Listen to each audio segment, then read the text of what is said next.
with your host, Jaden Miller. Good day, good day. Hopefully you guys are doing well on this wonderful Sunday in September.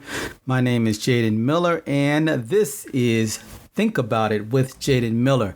I'm going to talk about a topic today that I just kind of found out about it. But before I do, I just want to remind you to please like, share, and subscribe on my YouTube channel, and like, comment, and follow on your favorite podcast platform. You can find me on Spotify, Apple Podcasts, Spreaker, Google Podcast, Castbox, iHeartRadio, Audrey, Podvine, and on Amazon Podcast. I'm sure that there are several that I did not mention that I'm on as well. You can check me out at my website at www.jadenmiller.com, JAYDENMILLER.com. All right, thanks again for joining me. Puerto Rico is in a total blackout as Hurricane Fiona bears down on the island nation. Puerto Rico is without power as the United States territory grapples with the threat of flooding and mudslides stemming from the Category 1 storm. So I just want to send out a message to the people of Puerto Rico to hang in there. My gosh, that's got to be terrifying. Ukrainian forces seize control of a river near Kharkiv after Russian retreat. You know, the Ukrainians are really fighting hard against Russia. And I have a sneaking suspicion that at some point in the very near future, Russia is going to say, you know what, enough is enough. But I just have to say that I admire the Ukrainian forces for stepping up and fighting back against, Russia. It just goes to show that just because you're a Goliath does not mean that David can't whoop your little booty or your big booty. So shout out to the Ukrainian forces for hanging in there. I was reading a story today about rusty water dripping from ceilings and cockroaches infesting classrooms and schools facing atrocious conditions. Why is it that here in the United States of America, our schools take a back seat to other things that just don't seem to be as important? I think, and I've always thought that it's ridiculous that teachers get paid little. Schools, the funding for schools is minimal. I think that is just ridiculous, in that here in the United States, we just have our priorities backwards. We should be really doing what we can to educate our next generations, but somehow or another, we find money for other things, but don't find money for the things that really, truly matter. There are two tsunami warnings issued after a 6.9 magnitude earthquake in Taiwan. Storms are still lashing Alaskan shore, bringing severe coastal flooding and prompting evacuations. And so much stuff going on in the world. My goodness. Today I want to talk to you about a gentleman that I found out about. His name is Philip Yancey, and he's a best-selling author. Philip Yancey talks about his life and how he grew up in a strict fundamentalist church in the South, and that he tended to view God as a scowling super cop, searching for anyone who might be having a good time in order to squash them. He talks about, or he jokes about, being in recovery from a toxic church. Let me read to you a quote. He says, of course, there were good qualities, too, in his church from back when he was a younger person. He's 71 years old, so we're going back to the 60s. He said if a neighbor's house burned down, the congregation would rally around and show charity, if, that is, the house belonged to a white person. He says that he grew up confused by contradictions. He heard about love and grace, but didn't experience much.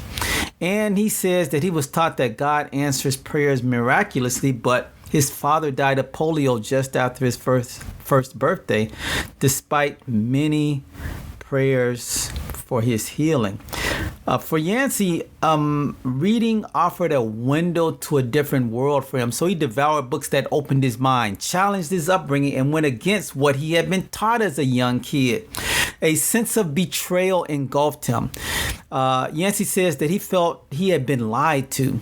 For instance, what he learned from a book like To Kill a Mockingbird or Black Like Me contradicted the racism he encountered in the church. He went through a period of reacting against everything he was taught and even discarding his faith. He began his journey back by mainly encountering a world very different than he had been taught, an expansive world of beauty and goodness. And along the way, he realized that God had been misrepresented by himself. And he says that he returned circling around the faith to see if it might be true. I did a little bit of just research on Philip Yancey because his history really intrigued me. And, I'm just going to share a little bit about his experience in the church as a youth and how he kind of came out of that. He says that the summer before his junior year in high school, he attended a 4th of July rally that featured some of the most dangerous racists in America. It was 1964, according to Philip Yancey, and the event, billed as Patriots Rally Against Tyranny, was held at a racetrack in Yancey's hometown of Atlanta. It featured a Ku Klux Klan Grand Wizard along segregationists such as Governors George Wallace of Alabama and Ross Barnett of Mississippi.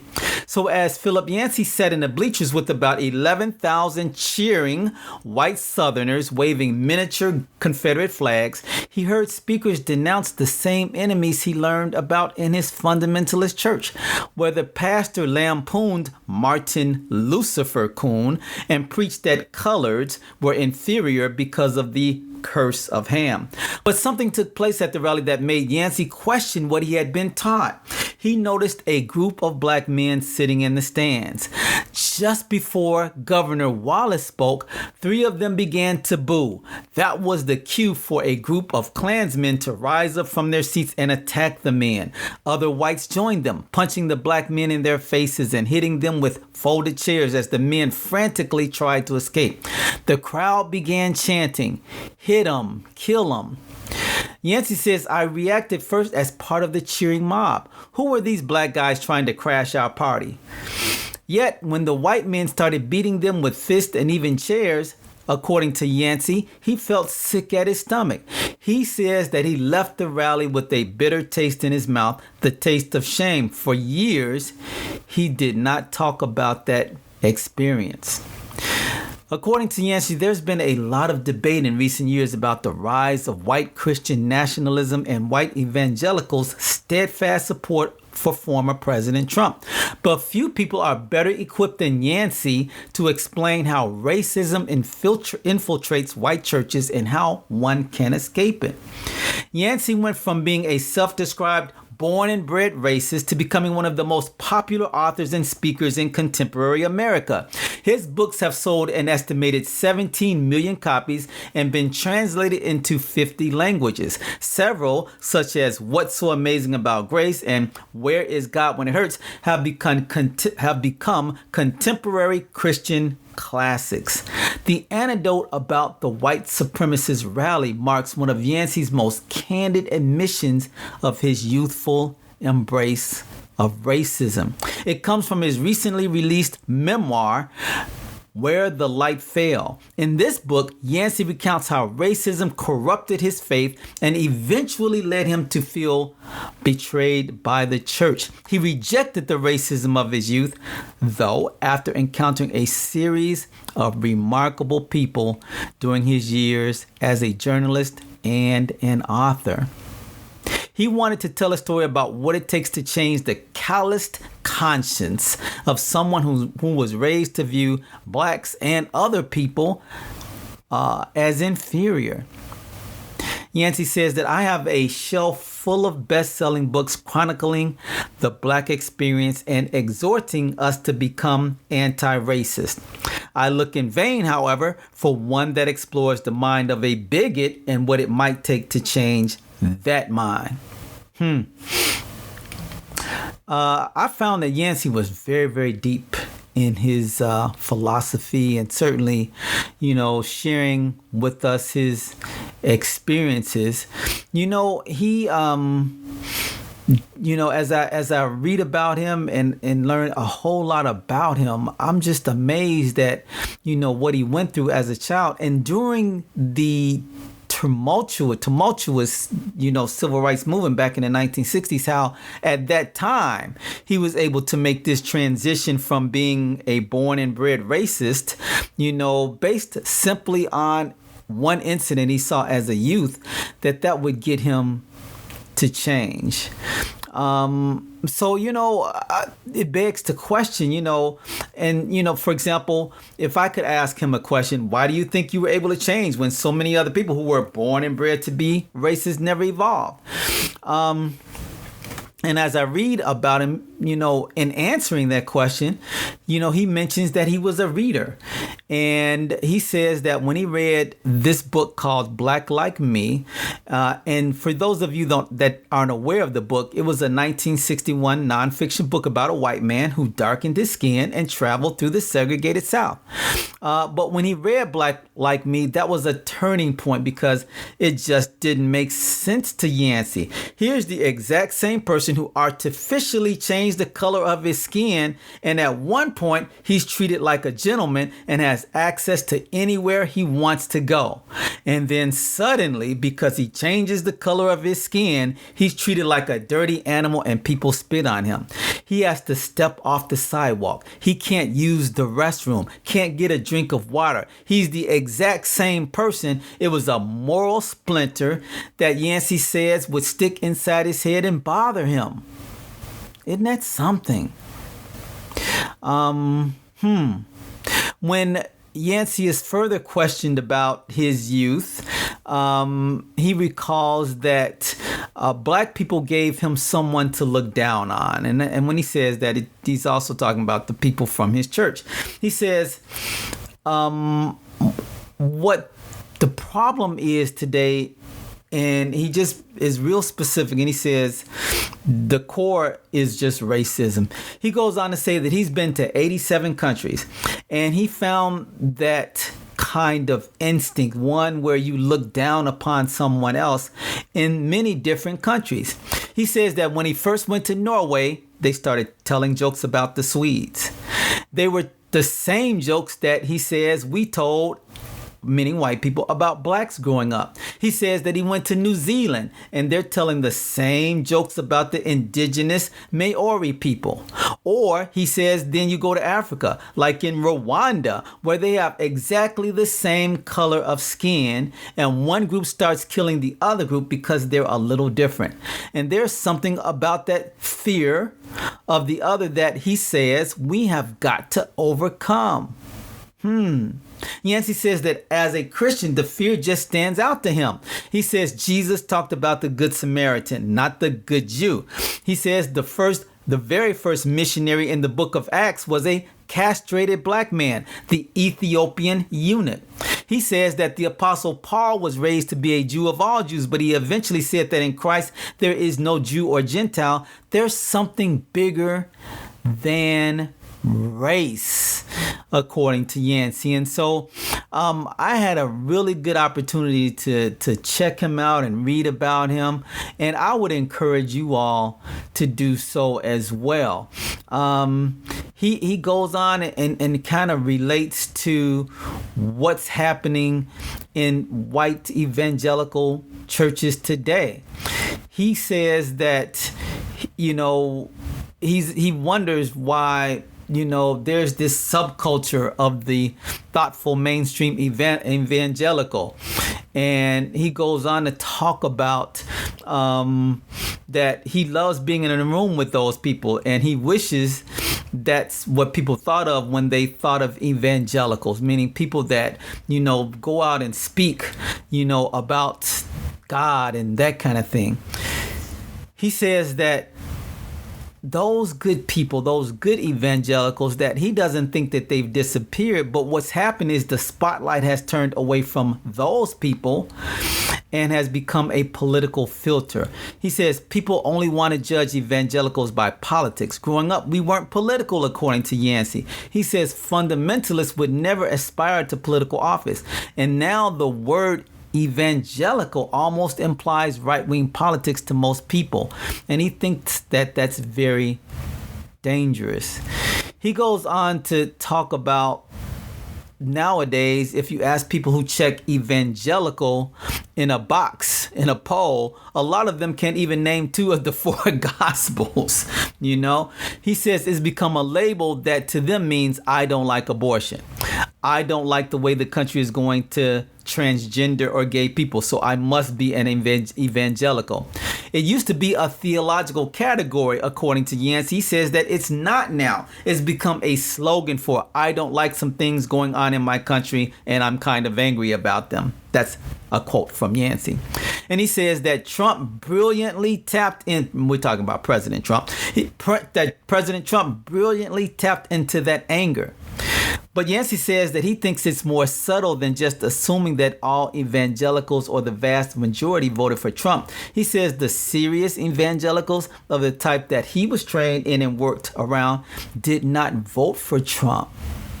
There was another question that was put to him that there still seems to be a sizable number of white evangelicals who support Trump. And they asked Mr. Yancey how would he explain that. He said that the division in this country is between the coast, he says, and the South and the heartland. He says it was really obvious back in 2016. He says the media is coming from the coast and progressive just assume that when something like gay marriage happens, well, we're all on board. Well, the people in rural Tennessee think, oh, that's not right. And then other people are very strong on the abortion issue. And then people get angry and say, we can't have people in schools teaching my 6-year-old to decide whether to be a boy or girl. So Mr. Yancey thinks that Trump just tapped into that sense that something's wrong. We're going in the wrong direction. Something is wrong with this country. He seems to doubt that anything would cause Trump's hardcore supporters to abandon him. He says that he remembers back in 2016, and I remember this as well, but Donald Trump said I could stand in the middle of Fifth Avenue and shoot somebody and I wouldn't lose any voters. He made that remark before a cheering audience at Dordt University in Iowa, a Christian college. Yancey says that some polls indicate that the January 6 hearings have nibbled away at Donald Trump's popularity, but the problem is that hardcore supporters on both sides listen to separate sources of news and tend to hear what confirms their own biases. And more moderate Republicans can't get much traction without Trump's support base. Now, what does that say? What does that say to us? That, oh my gosh, we can't be true to self. That, we have to seek people who we don't agree with to get them to vote for us. What kind of nonsense is that? What kind of nonsense is that? Wow. So I would encourage you to check out Philip Yancey. Again, his books, What's So Amazing About Grace and Where Is God When It Hurts, and his memoir, Where the Light Fell. This is a really fascinating person with, this great experience, from his junior year in high school and, how he attended this racist rally at church. How do we change things? How do we turn things around? How do we get people to, especially those that believe in a God and that are religious people, how do we get them to turn away from the politics that have divided us in this nation? And how do we get them to turn away from the racism that still divides us in this country? How do we do that? That's a question for you. I want you to think about that. Think about it with Jaden Miller is the name of my podcast. I want to say that you guys are really great and I appreciate the support that you continue to give me. I have been doing this podcast for now a year and I am amazed at the number of people that have tuned in and shared and all of that. So as I get ready to close, please like, share, and subscribe on my YouTube channel and like, comment, and follow on your favorite podcast platform. Please feel free to drop me a line, a comment. I'll be happy to respond to you. Also, please check out my website at www.jadenmiller.com. You can find me on your favorite podcast platform. I've mentioned them. You know them. Apple Podcasts, Spotify, Spreaker, Google Podcasts, Castbox, iHeartRadio, Audrey, Podvine, and Amazon Podcasts. Thank you guys for joining me on this beautiful Sunday in September. Think about it with Jaden Miller. I look forward to seeing you on the next episode. Have a great day. Thank you for listening to Think About It with Jaden Miller. Don't forget to like and subscribe to his YouTube channel, and like and follow on your favorite podcast platform.